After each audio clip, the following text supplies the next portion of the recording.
Okay. All right. So this week we're on Genesis 46 to 48. Um, Last week we left off. Joseph had been in Egypt for some time, but the last few of those years as the second in command in Egypt. He also got a wife and started a family. And during the famine, part of his reign, his brothers came from Canaan to buy food because of the famine was also affecting Canaan. Last week we learned about the interactions between Joseph's brothers and him and how they did not recognize him and how he tested them.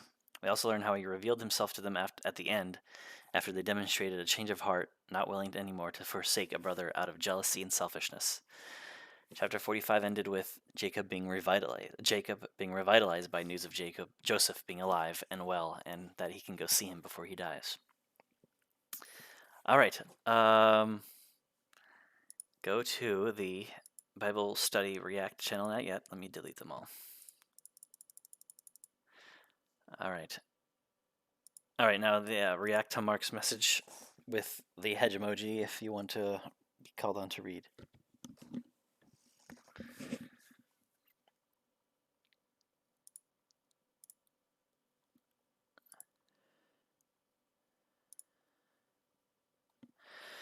All right, Mark, I think you are first. Could you read chapter 46, 1 to 7? Sure. So, reading from the ESV. So Israel took his journey with all that he had and came to Beersheba and offered sacrifices to the God of his father Isaac. And God spoke to Israel in visions of the night and said, Jacob, Jacob. And he said, Here I am. Then he said, I am God, the God of your father. Do not be afraid to go down to Egypt, for there I will make you into a great nation. I myself will go down with you to Egypt, and I will also bring you up again, and Joseph's hand shall close your eyes. Then Jacob set out from Beersheba. The sons of Israel carried Jacob their father, their little ones, and their wives, in the wagons that Pharaoh had sent to carry him. They also took their livestock and their goods, which they had gained in the land of Canaan, and came into Egypt, Jacob and all his offspring with him, his sons and his sons' sons with him, his daughters and his sons' daughters. All his offspring he brought with him into Egypt. All right, thank you very much. So this section is about God reassuring Jacob about leaving Canaan, and Jacob preparing to leave with his livestock and his goods and his family. So in some things of note that in Beersheba, I was able to hear Mark. Some things to note that in Beersheba was like Jacob stopped there and offered sacrifices there, which is the southern edge of the land of Canaan, or the land that was promised. And Beersheba is a significant spot. In Genesis 22, Abraham planted a tree there and called on God's name before settling down and living there. In Genesis 26, God appeared to Isaac at Beersheba as well, giving him promises of blessing and many offspring. And Isaac built an altar there. Finally, in Genesis 28, Jacob himself had been to Beersheba when running for his life from Esau. So, interesting place. In verse 3, we see this is the last time that where God speaks directly to a descendant of Abraham until he speaks again to Moses. Recorded time. This is the last recorded instance. I got a question. Why might Jacob have been afraid to leave Canaan?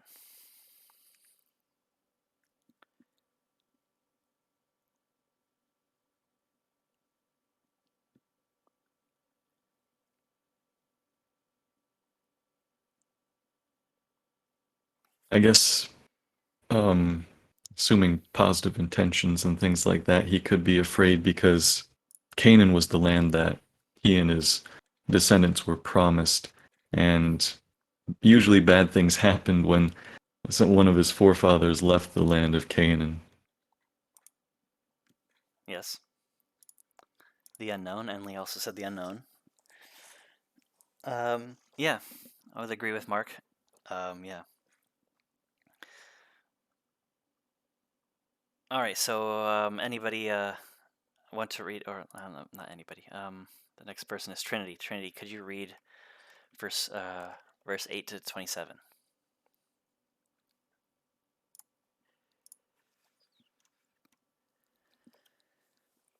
Okay. Um, Now these are the names of the. Oh man, the names. Why? Oh dear. Now these are the names of the descendants of Israel who came into Egypt: Jacob and his sons, Reuben, Jacob's firstborn, and the sons of Reuben: Hanok, Palu, Hezron, and Carmi. The sons of Simeon: Jamuel, Jamin, Ohad, Jachin, Zohar, and Shaul, the son of a Canaanite woman. The sons of Levi: Gershon, Kohath, and Merari. The sons of Judah: Er, Onan, Shelah, Perez, and Zerah. But and Onan died in the land of Canaan. And the sons of Perez were Hezron and Hamul. The sons of Issachar: Tola, Puva, Job, and Shimron. The sons of Zebulun: Sered, Elon, and Jaleel. These are the sons of Leah, whom she bore to Jacob in Padam Aram, together with his daughter Dinah. Altogether his sons and his daughters numbered 33. The sons of Gad: Ziphion, Haggai, Shuni, Esbon, Eri, Erodi, and Erolai. The sons of Asher: Imnah, Ishva, Ishvi, Beriah with Sarah, their sister. And the sons of Beriah: Heber and Malchiel. These are the sons of Zilpah, whom Laban gave to Leah his daughter, and these she bore to Jacob, 16 persons.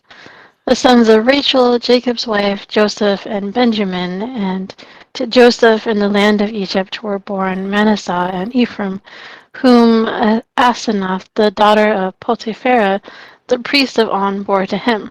And the sons of Benjamin: Bela, Becher, Ashbel, Gera, Naaman, Ehi, Rosh, Muppim, Huppim, and Ard. These are the sons of Rachel who were born to Jacob, 14 persons in all. The son of Dan: Hushim. The sons of Naphtali: Jaziel, Guni, Jezer, and Shalem.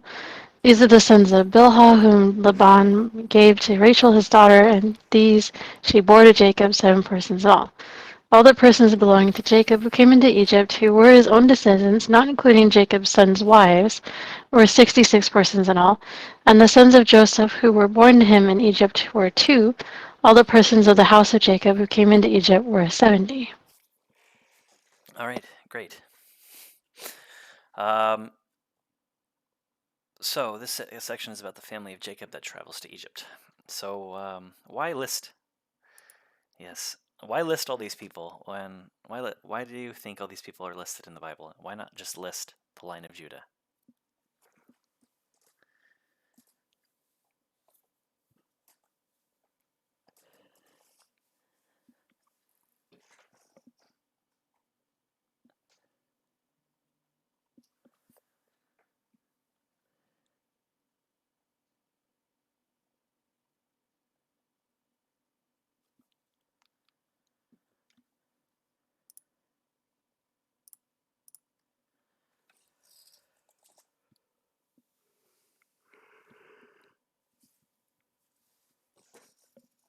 Yes, certainly.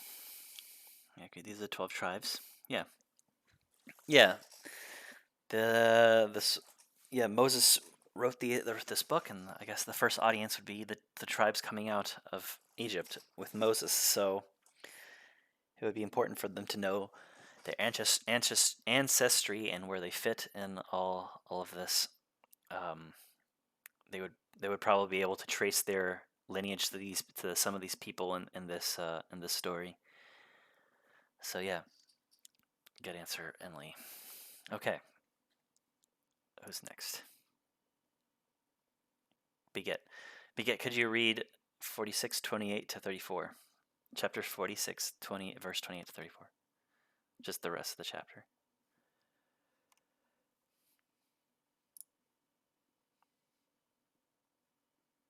Did you miss Tamar? From where? From like version? You can read from the ESV. Oh, 28 to 34. The rest of the chapter. Okay. Now Jacob sent Judah ahead of him to Joseph to get directions to Goshen. When they arrived in the region of Goshen, Joseph had a chariot ready and went to Goshen to meet his father in Israel. As soon as Joseph appeared before him, he threw his arms around his father and wept for a long time. Israel said to Joseph, "Now I'm ready to die, since I have seen by myself that you are still alive."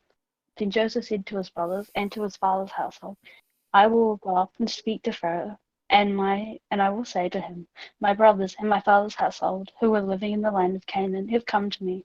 The men are shepherds, they tend livestock, and they have brought along their flocks and herds and everything they own. When Pharaoh calls you in and asks, 'What is your occupant?' you should answer, 'Your servants had tended livestock from our boyhood on, just as our fathers did.' Then you will be allowed to settle in the region of Goshen, for all shepherds are detestable to the Egyptians." Thank you. Thank you, Beget. You read well. Um, this is about Jacob's family arriving at Goshen in Egypt. We see Joseph kind of scheming with his brothers, tell Pharaoh to report to them that they are keepers of livestock and not to say that they are shepherds. What do you guys? Why do you guys think that this happened? Like Joseph said this, told them to say this.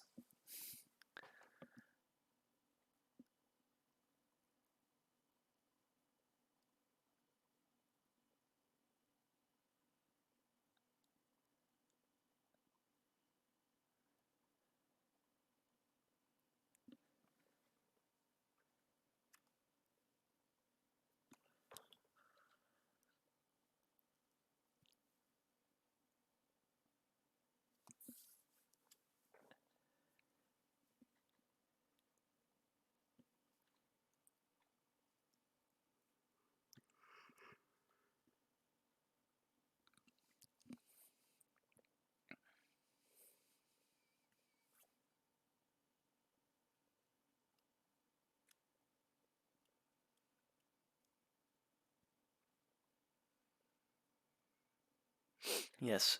Yeah, so two different answers, and I guess some commentators also disagree a little bit. But yeah, here Joseph is saying that to tell Pharaoh that they are keepers of livestock, and he didn't specifically say tell them that you're shepherds. He said keepers of livestock, which some people think that means specifically cattle, and cattle was seen highly by the Egyptians. Cattle was seen with high regard, while sheep were, bad. I guess shepherds were an abomination. Um, Other people think that Joseph is just saying, just say generic keepers of livestock, a generic, animal, whatever, instead of shepherd specifically, as a diplomatic thing to like not to not appear to not like confess to being an abomination, I guess, to Pharaoh.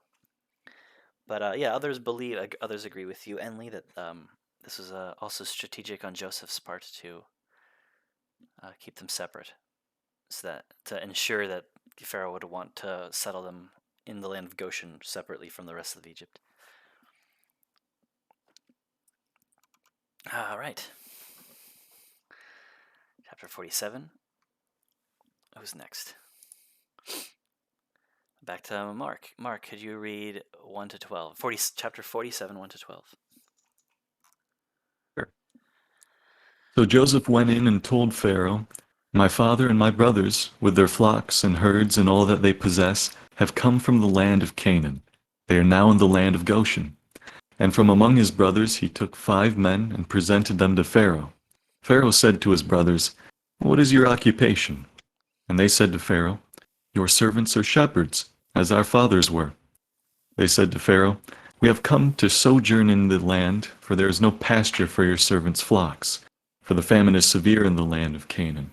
And now, please let your servants dwell in the land of Goshen."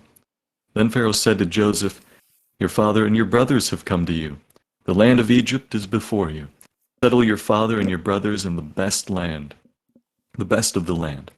Let them settle in the land of Goshen, and if you know any able men among them, put them in charge of my livestock."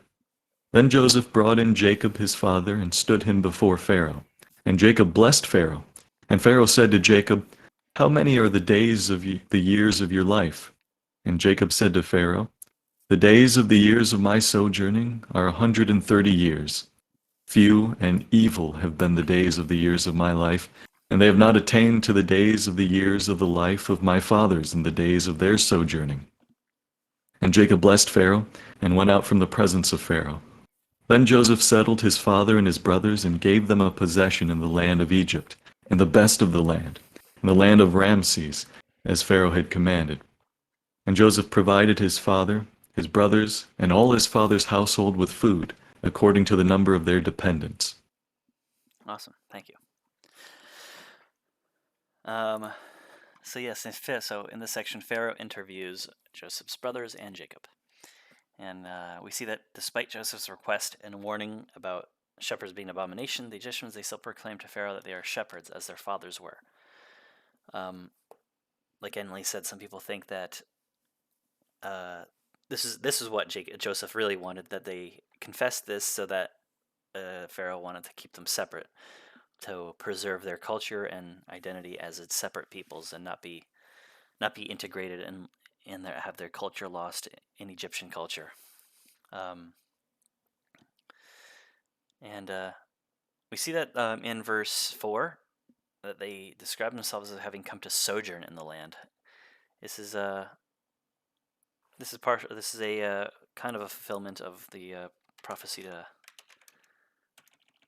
Abraham in Genesis 15:13, which I'm going to send in the chat. Your offspring will be sojourners in a land. So.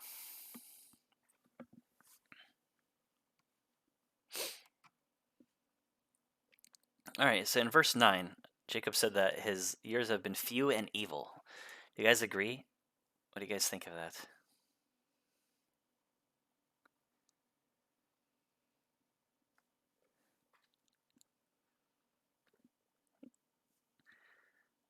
Let me post verse 9. I guess we do see how torn up he is over Joseph for a very long time. And I guess it would only be few in comparison to his father's. Yeah. But 130 is pretty good. Yeah.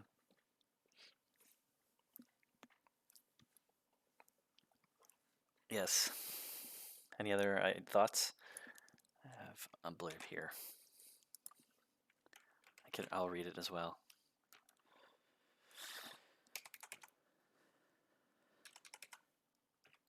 So he has lived on the road and on the run for most of his life.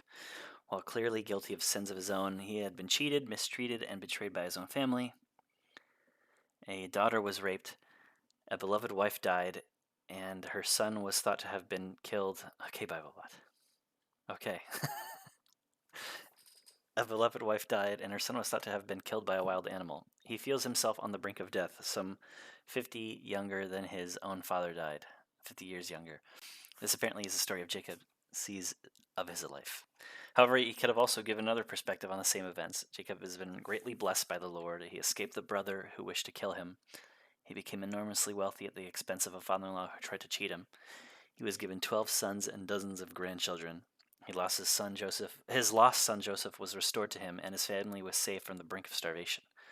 Above all, he carried the powerful promises of the God of the universe, as his father had done before him. So, yes.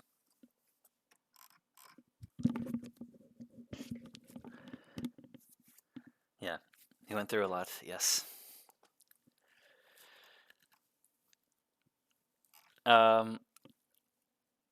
So in verse 10, we see that as Jacob is leaving, hold on, someone's typing. Both good and bad, yes. So as Jacob is leaving, he blesses Pharaoh again. So he blesses Pharaoh when he gets there and when he's leaving. And this kind of fulfills a promise that God gave to Abraham, that God would bless those who bless him. And Pharaoh blessed Jacob by giving him the best of the land, and Jacob is blessing Pharaoh back. In verse 11, Pharaoh gives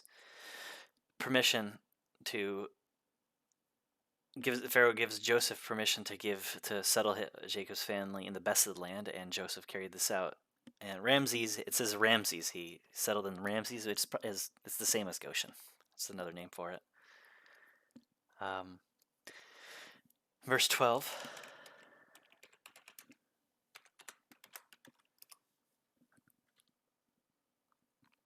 Joseph provided his father, his brothers, and all his father's household with food according to the number of their dependents. This is Joseph accomplishing what he believed was the purpose of his suffering. What he said was the purpose of his suffering. He was able to provide for his family and preserve his family.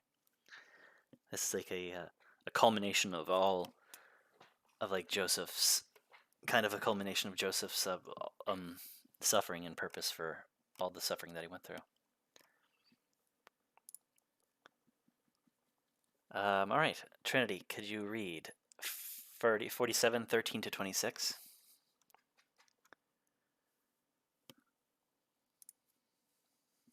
Okay. Now there was no food in all the land, for the famine was very severe, so that the land of Egypt and the land of Canaan languished by reason of the famine. And Joseph gathered up all the money that was found in the land of Egypt and in the land of Canaan in exchange for the grain that they bought. And Joseph brought the money into Pharaoh's house. And when the money was all spent in the land of Egypt and in the land of Canaan, all the Egyptians came to Joseph and said, "Give us food. Why should we die before your eyes? For our money is gone." And Joseph answered, "Give your livestock, and I will give you food in exchange for your livestock, if your money is gone." So they brought their livestock to Joseph, and Joseph gave them food in exchange for the horses, the flocks, the herds, and the donkeys. He supplied them with food in exchange for all their livestock that year. And when that year was ended, they came to him the following year and said to him, "We will not hide from my lord that our money is all spent. The herds of my livestock are all Sorry, I cannot read. The herds of livestock are my lord's. There is nothing left in the sight of my lord but our bodies and our land. Why should we die before your eyes, both we and our land? Buy us and our land for food, and we with our land will be servants to Pharaoh. And give us seed that we may live and not die, and that the land may not be desolate." Where do you want me to stop at? 26. 26, okay. So Joseph bought all the land of Egypt for Pharaoh, for all the Egyptians sold their fields, because the famine was severe on them. The land became Pharaoh's. As for the people, he made servants of them from one end of Egypt to the other. Only the land of the priests he did not buy, for the priests had a fixed allowance from Pharaoh, and lived on the allowance that Pharaoh gave them. Therefore they did not sell their land. Then Joseph said to the people, "Behold, I have this day bought you and your land for Pharaoh. Now here is seed for you, and you shall sow the land. And at the harvest you shall give a fifth to Pharaoh, and fourth shall be your own, as seed for the field, and as food for yourselves and your households, and as food for your little ones." And they said, "You have saved our lives. May it please my lord, we will be servants to Pharaoh." So Joseph made it a statute concerning the land of Egypt, and it stands to this day that Pharaoh should have a fifth. The land of the priests alone did not become Pharaoh's. All right, thank you. So Pharaoh gains all the land of Egypt. Here we see Joseph's shrewd business dealings again, being able to attain all the land of Egypt and the livestock and the people as servants for Pharaoh. Yes. Until now, the Egyptians apparently owned their own land and were independent in a way. And this famine caused Pharaoh to gain incredible power and money.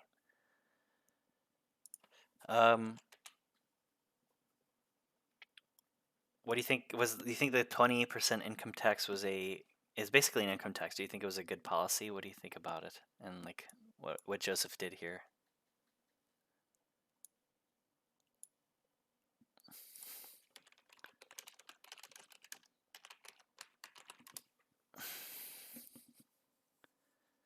I think it was reasonable considering that they had nothing left to pay him with. So it seems reasonable to me.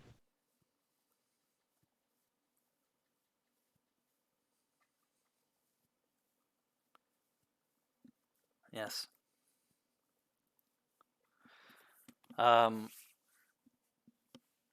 Also, something that I just noticed. There might be some like, I'm not sure. I'm just thinking about this now. There might be some like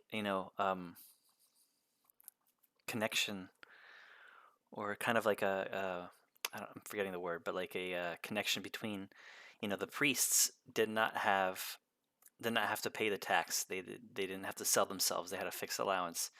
And also later we'll see that Joseph also provided for the Israelites, who were basically like a nation of priests, God's nation of priests. So I don't know, it's kind of like interesting parallel. But yeah, I don't know. I think it was reasonable. And it's interesting to me too that like during the 20% during the 7 years of abundance, they were also taxed at 1/5, 20%, in order to store. And apparently that 1/5 of the amount of crops, the 1/5 of the yield during the years of abundance was enough to live on during the 7 years of famine, and in order for all the Egyptians and the neighboring countries to live on, to be able to sell to them. So that must have been like huge abundance, very big abundance. Let's see what people said here. Also would keep the peace better, I assume, because they are giving them money. Income tax, yeah, income tax meaning income in like the form of crops, yeah, crop income, basically, is what I meant to say. Yes, money. Why do you think the Egyptians were happy to sell themselves to Pharaoh?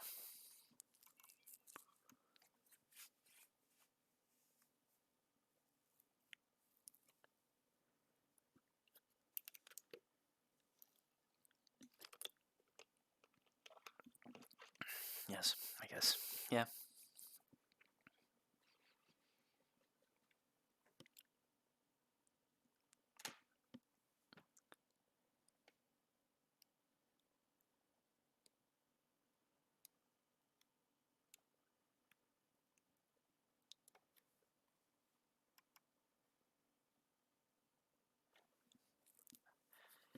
Let's see, people are typing.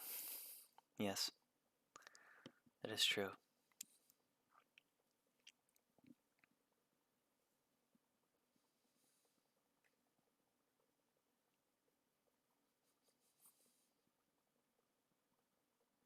Yeah. Yeah, they kept living their normal lives. They just had to give tax, yeah. Yes, good answers. Beget, could you read chapter 47, verse 27 to 31? Just the rest of the chapter, starting at 27.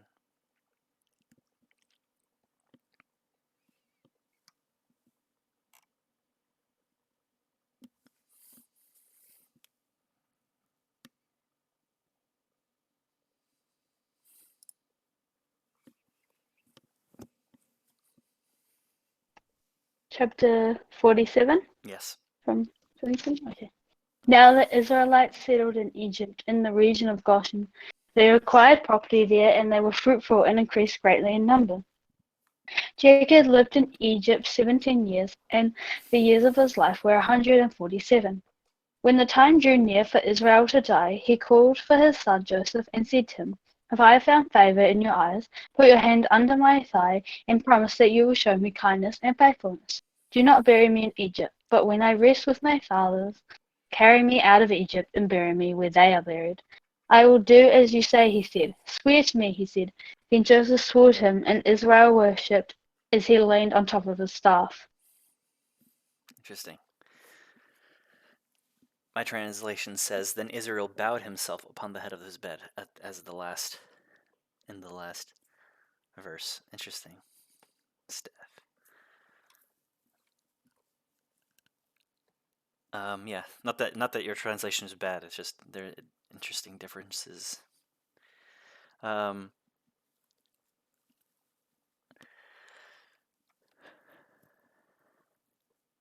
Staff is from the Septuagint. Yeah, sorry. So Israel prospers despite the famine. And NIV. Interesting. So yeah, in this section, Israel prospers despite the famine, and Jacob begins to die. And the Egyptians lost control and became slaves or indentured servants to Pharaoh, while the Israelites gained possessions and multiplied greatly.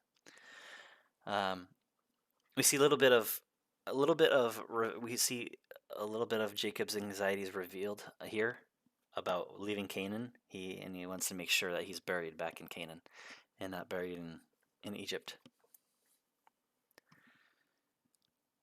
All right. All right, now Mark, could you read?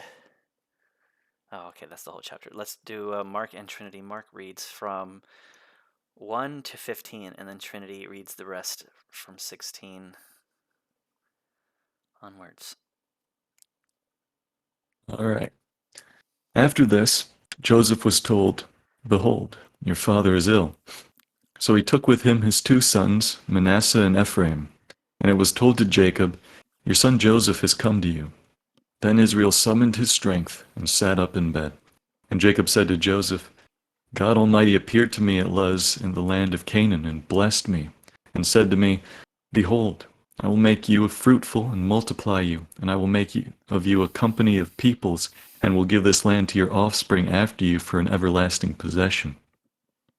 And now your 2 sons, who were born to you in the land of Egypt before I came to you in Egypt, are mine.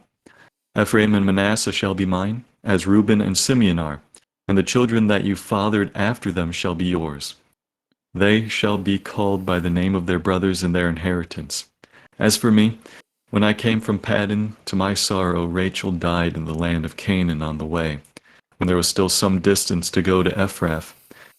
And I buried her there on the way to Ephrath, that is, Bethlehem.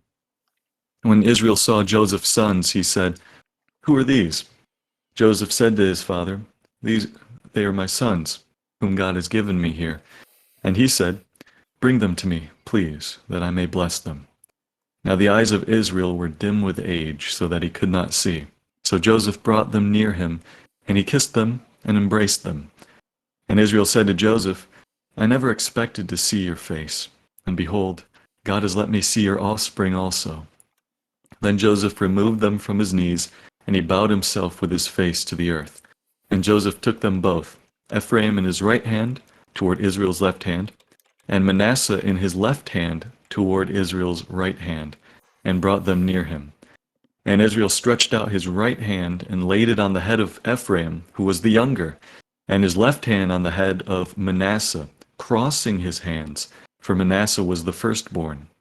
And he blessed Joseph and said, The God before whom my fathers Abraham and Isaac walked, the God who has been my shepherd all my life long to this day. The angel who has redeemed me from all evil, bless the boys, and in them let my name be carried on, in the name of my fathers Abraham and Isaac, and let them grow into a multitude in the midst of the earth. When Joseph saw that his father laid his right hand on the head of Ephraim, it displeased him, and he took his father's hand to move it from Ephraim's head to Manasseh's head. And Joseph said to his father, Not this way, my father, since this one is the firstborn, put your right hand on his head. But his father refused and said, I know, my son, I know. He also shall become a people, and he also shall be great. Nevertheless, his younger brother shall be greater than he, and his offspring shall become a multitude of nations. So he blessed them that day, saying, By you Israel will pronounce blessings, saying, God make you as Ephraim and Manasseh. Thus he put Ephraim before Manasseh.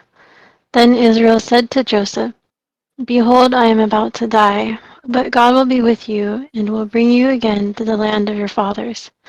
Moreover, I have given to you rather than to your brothers one mountain slope that I took from the hand of the Amorites with my sword and with my bow. All right, thank you very much for the readers. In the section, Jacob blesses Ephraim and Manasseh. So Jacob's giving a deathbed blessing, just like Isaac gave a deathbed blessing. Jacob reminds Joseph in verse 4. Jacob reminds Joseph that God's promise to him is to be a great nation in Canaan, not in Egypt. He's not necessarily saying leave now, but he's saying, remember.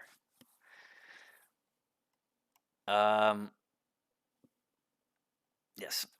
Joseph, in effect, in verse 5, Joseph, in effect, receives the birthright by having his two sons each gain a portion of the birthright as if they were Jacob's direct sons. If yeah, if Joseph had received the birthright directly, he would have, when he died, it would have been split in half and given to each son, and a birthright is usually like double the inheritance that the rest of the sons would get. So it's in effect giving Joseph the birthright. Why would Jacob not give the birthright to Reuben, who is the firstborn?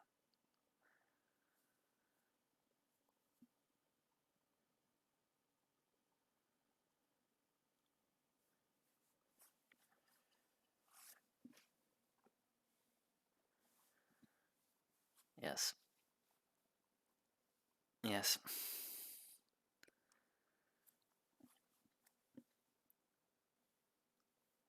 Yes.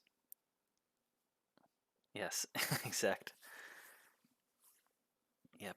Exact. Even same apostrophe, capitalization, and lack of period. It's like perfectly the same. um, um, Jacob. Yes, and also another commentator says also devotion to Rachel. Yeah, devotion to Rachel, his preferred wife that he wanted to give to Joseph. Um, in verse 8, we see that Jacob has lost his eyesight, just as Isaac has lost his eyesight during the deathbed blessing. And again, Jacob kissed his sons, kissed the person he's blessing, the people he's blessing, just like Isaac had kissed him for the blessing. And so Jacob blesses the younger child more than the older child, which is against custom. And Joseph objects, but Jacob reveals it was not a mistake. And later we see that this has come true in these following areas. Here, I will post it.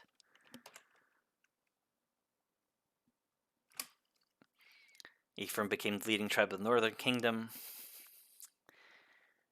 and the capital Samaria was located in Ephraim's territory. In fact, Scripture sometimes refers to Israel as simply Ephraim due to the size of the tribe. In Isaiah, for example, in Isaiah 11:13, Joshua said to them, "If you are numerous people."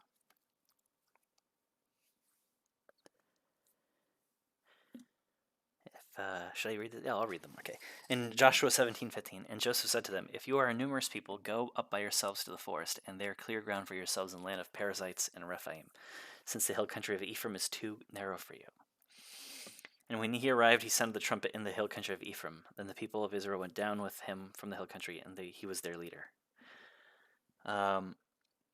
In Isaiah 11:13, the jealousy of Ephraim shall depart, and those who harass Judah shall be cut off. Ephraim shall not be jealous of Judah, and Judah shall not harass Ephraim. Jeremiah 31:6, for there shall be a day when watchmen will call in the hill country of Ephraim, "Arise, let us go up to Zion to the Lord our God." And these are notable figures from the tribe of Ephraim include Joshua. Notable figures from the tribe of Ephraim include Joshua, Samuel, Jeroboam I, the first king of the divided kingdom in the north. After the Babylonian captivity, some of the descendants of Ephraim resettled in Jerusalem. So in Joshua 19:50. By command of the Lord, they gave him the city that he asked, Timnath Serah in the hill country of Ephraim, and he rebuilt the city and settled it. 1 Samuel 1:1. There was a certain man of Ramathaim Zophim of the hill country of Ephraim, whose name was Elkanah, the son of Jeroham, son of Elihu, son of Tohu, son of Zoph, an Ephrathite. And 1 Kings 12:25. Then Jeroboam built Shechem in the hill country of Ephraim and lived there, and he went out from there and built Penuel. 1 Chronicles 9:3. And some of the people of Judah, Benjamin, Ephraim, and Manasseh lived in Jerusalem. Okay. Yes. So yeah, this is the blessing of Jacob coming true. Blessing of Jacob that Ephraim would be more blessed, get the greater blessing coming true. Yes, this time without trickery. Got a good point. All right. It was kind of short, but these 3 chapters were kind of just things going. Just talking about things happening. Any questions you guys have?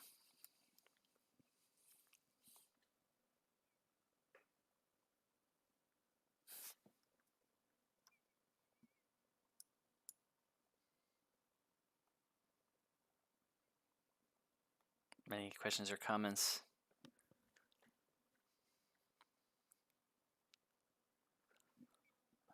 What concerns?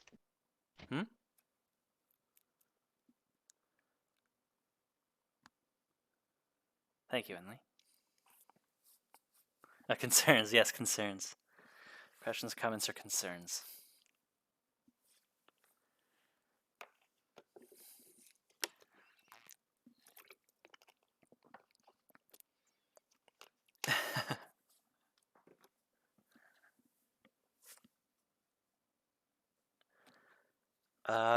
If not, I will stop the recording and we can pray out. Does anyone else react? All right. All right, I'll stop the recording and then we can pray, and then it'll be that's it for today. All right.